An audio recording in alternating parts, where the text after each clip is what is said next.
Off season. Who's got an off season? We got plenty to talk about. He is Jake Warren. The Fall Report brought to you by Vassey Lawn and Garden. Man alive, it's worth a drive. Go to vassey.com to learn more. So we've got a lot going on, Jacob. Mhm. SEC spring meetings.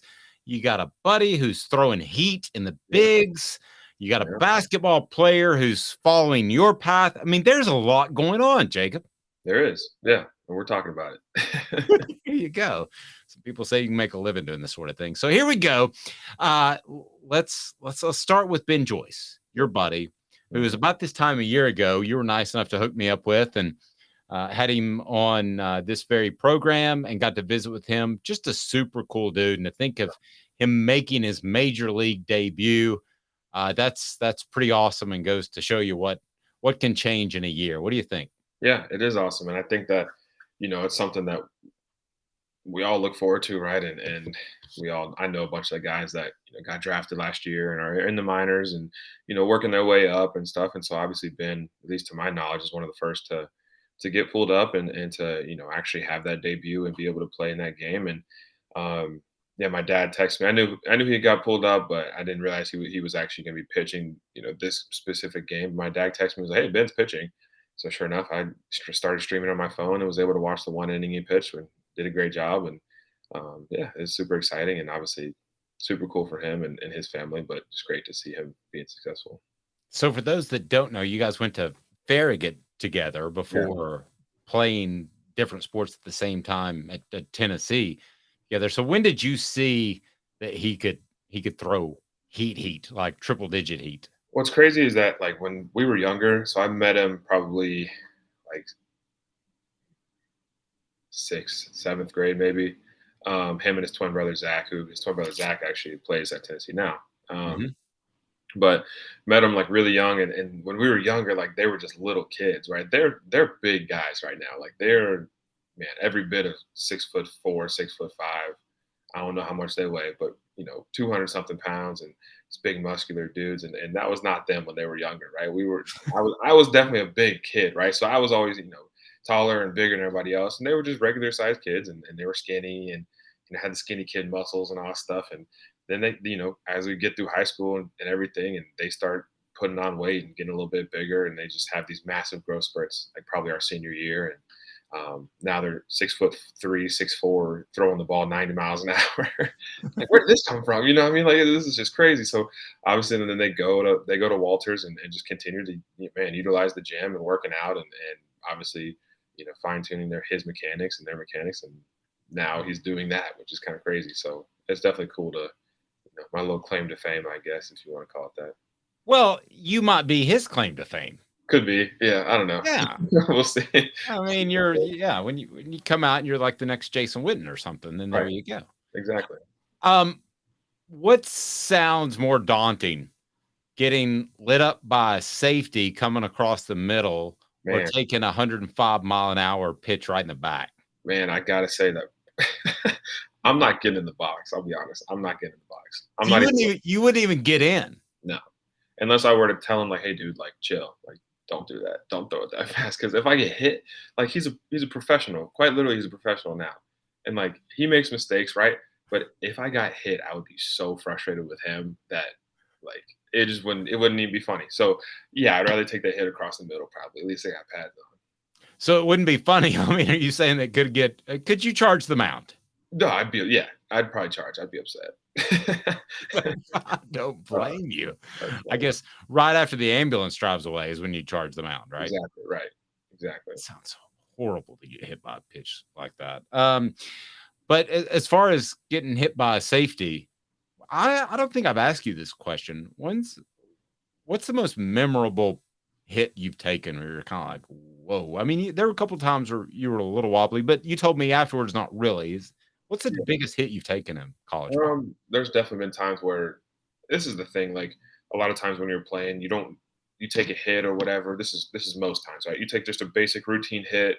Um, you don't feel much of it, right? Sometimes you do, sometimes you don't. It just depends on how you get hit, where you get hit, how they hit you, right? If you're getting hit with a shoulder or with a helmet, right? A helmet obviously feels a lot different. Um, but yeah, last year versus Georgia just took a weird, like, kind of glancing hit from the side, and that one just kind of just I don't know. It shook me, man. Like I got up and just your eyes are crossing, you're seeing stars. You're like, this is so scary. What is going on? Like, and that's just part of the game, which is so crazy. Like it just becomes so normal that that's a feeling that you just like you just feel sometimes, and that's just kind of okay. That wakes me up. I'm ready to play. I'm ready to go be physical, whatever. But I remember one in high school, and this is funny because I don't think I've told this story. I probably haven't, but one hit I took in high school. We were playing Maryville, which for those that don't know, Maryville is one of the definitely better football programs in the state of Tennessee, definitely in East Tennessee. So it's a good game. They've got good players. We had good players. I think it was my senior year. We're playing at their place in the playoffs, and um, just like a little seam ball, something that I did a lot in high school, just releasing from the core and just running a little seam right down the middle, catching a ball and trying to make somebody miss and do what I can. Um, but this time, I don't know what it was. I don't know if it was a bad ball by the quarterback or if I ran the wrong, I mean, I ran right into him or whatever. But this kid, dude from Maryville, he lit me up, man. He got me good. He stuck me, and of course, like it didn't hurt that bad. So I stand up and I'm like, yeah, good hit, bro, whatever. And he's like, oh my gosh, like, ah, yeah, I just lit him up. Like I just lit up the Tennessee commit, whatever, and everybody in the stands is going crazy because we're at their place. I'm like, guys, it just like he just hit me. Like it's not that big a deal. But it was funny because um, You had a target on you. yeah, right. A few years later, I met a friend, and she was talking about how like, oh yeah, you played a fair go. Okay, I didn't know that. And she had the realization that I was the one that one of her best friends had that big hit on my senior year of high school. She was like, oh my god, that was like one of my best friends that did that. And I was like, well, tell him it was a good hit. I don't know, like he might appreciate it now that just seeing where I'm at. But yeah, that's definitely one of the most memorable ones for sure. Yeah. So I guess the question is, did you get her number? Well, she's a friend, okay. She's Wouldn't that wouldn't that be the worst way to lose a girl though? Is that You y- got blown up and yeah, you got hit really hard. yeah, and then if she was dating the guy that was hitting you, then doesn't make any sense. But I'll tell you what, what does Not make like sense. that. No, no, I don't even want to go down that path. Mm. Definitely not the dating game. The Vol Report with Jacob Warren is brought to you by Vassey Lawn and Garden. Josiah Jordan James comes back to Yeah. play some more hoops at Tennessee. What's the one piece of advice you would give him? Because you had somewhat similar decision whether or not to go to the NFL. You had 1 year remaining. Yeah. What piece of advice would you give him? Um, I mean, I could probably talk to him, right? He's one of my decent buddies, and I know a Oh, couple okay. of guys on the team. But if I see him, probably just one thing I'll talk to him about is just embracing it, right? Embracing the fact that yeah, I am older than everybody else, and that is great, and that everyone looks up to me at this point. Like not everybody, but a lot of the guys on the team look up to me at this point for whether they're just asking about just anything, right? So just being able to be a resource for my teammates has been huge, and I'm sure he's already in that position on that team, just considering the impact that he's had.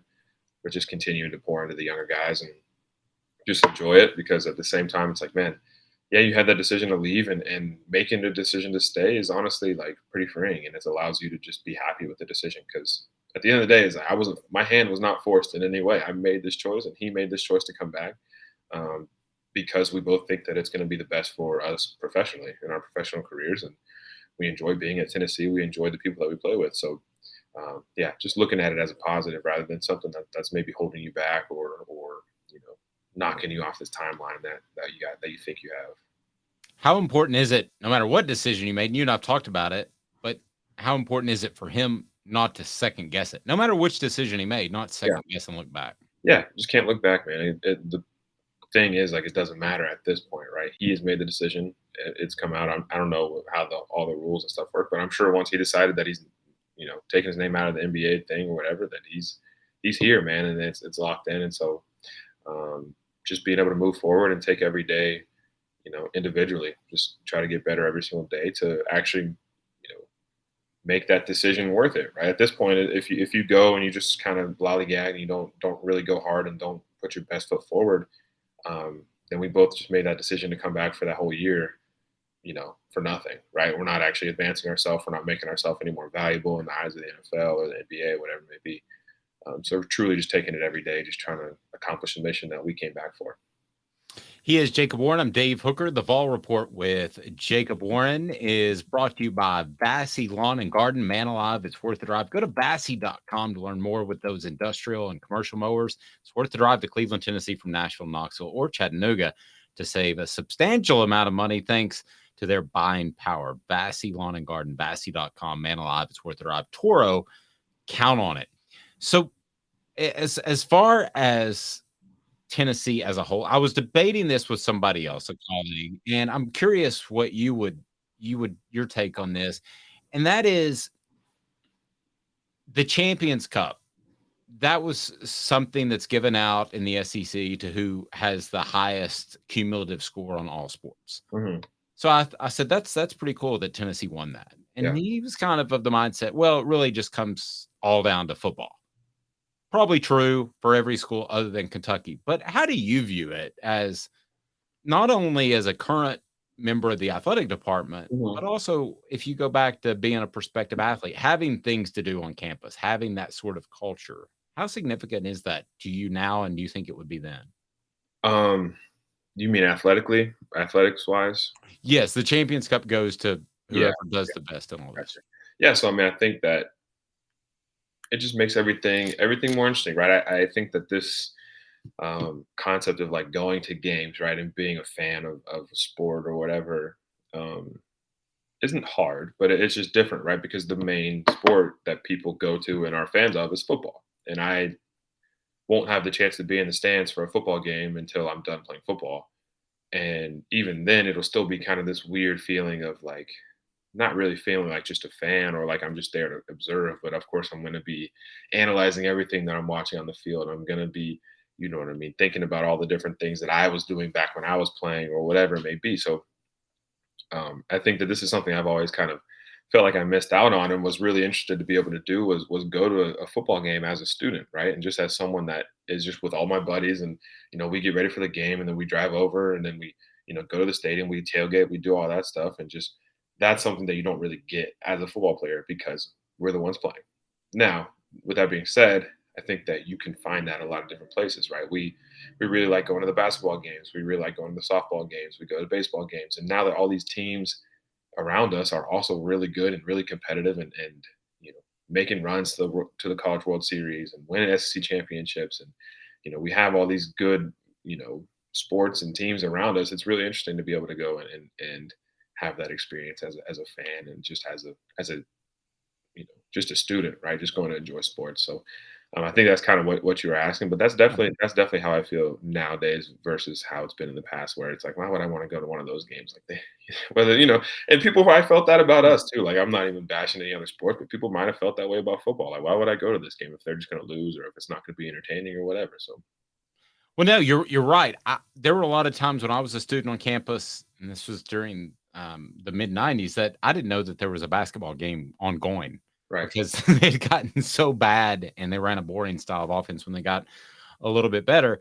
And then you move forward to the 2000s. I've talked to players there that there was kind of a fun competitive desire back and forth the teams. I mean, look at what the basketball team's doing. We should do this and vice versa. So can it be a motivating factor too? The fact that everybody's raising the bar?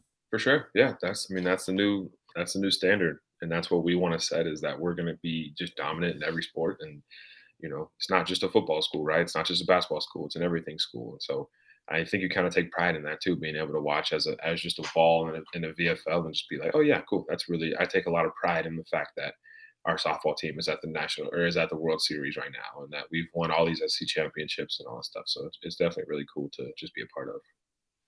And then a couple of kickoff times came out. Yeah. One, the Virginia game at noon. The other, the Florida game at 7 o'clock. So I think I know your answer, but what time of day do you prefer playing in? What do you think my answer I is? think it's early. I think it's noon. I think it's Yeah. 11 Central at Baton Rouge is what I think. Yeah. I don't think it's a bad look to say that. Yeah, I would much rather prefer to play in the morning. Yeah, we don't not like night games. This is the thing, especially in Neyland, right? And we're playing Florida, playing an SEC game, first SEC game. This is gonna be the biggest, most anticipated game, you know, at least as of right now, is to see that game, see how we're going to perform at their place at night. Like this is something that is very exciting, right? It just creates this natural, you know, just energy in the stadium whenever it's a night game. The lights come on, the sun goes down, the music's loud, all that stuff. So definitely appreciate a night game, and I appreciate what all comes with it. But at the same time, is like I don't appreciate sitting in a hotel room for for hours. You know what I'm saying? Just waiting for a game, and you just got to think about the game all day long, and then be able to snap into that mindset of okay, it's game time, whatever. But you got those 12 o'clock kicks or those 11 centrals, like you pretty much get up, you eat breakfast, and we're out the door. We're rolling. We're going to the stadium and getting ready to play. And we practice in the mornings right now, so that's kind of natural for us. We're used to getting up, getting food, and then getting to it, right? So um, I would definitely probably prefer the earlier games just because whatever. So But in high school, did you practice in the afternoons? yeah, we practice afternoons in high I school. would think so. Every team I covered practiced in the afternoons, and they hated noon games, the players I talked to. So you think it's as simple as a body clock It's got to thing? be. I mean, to me, it makes sense, right? And to me, it's also you catch some hot games, right? If you're playing at 12, you're rolling into 2 o'clock. You come out at halftime and it's 2:30, and it's like okay, like it's pretty warm. But at the same time, if you play the prime time, if you play 3:30, right, and it's a hot day, you're starting the game and finishing the game when it's really hot. So just to me, it all just depends on weather and depends on body clock and just kind of what you're used to. And if you're a morning person, right, some people aren't morning people, and getting up at 7 o'clock for a game is sounds like the worst. But like I said, we do it every single day for practice, so all of us seem to be kind of used to it. Yeah, I think no matter when you play, as opposed unless it's 8 o'clock in the morning, it's going to be hot in the South, right? Right.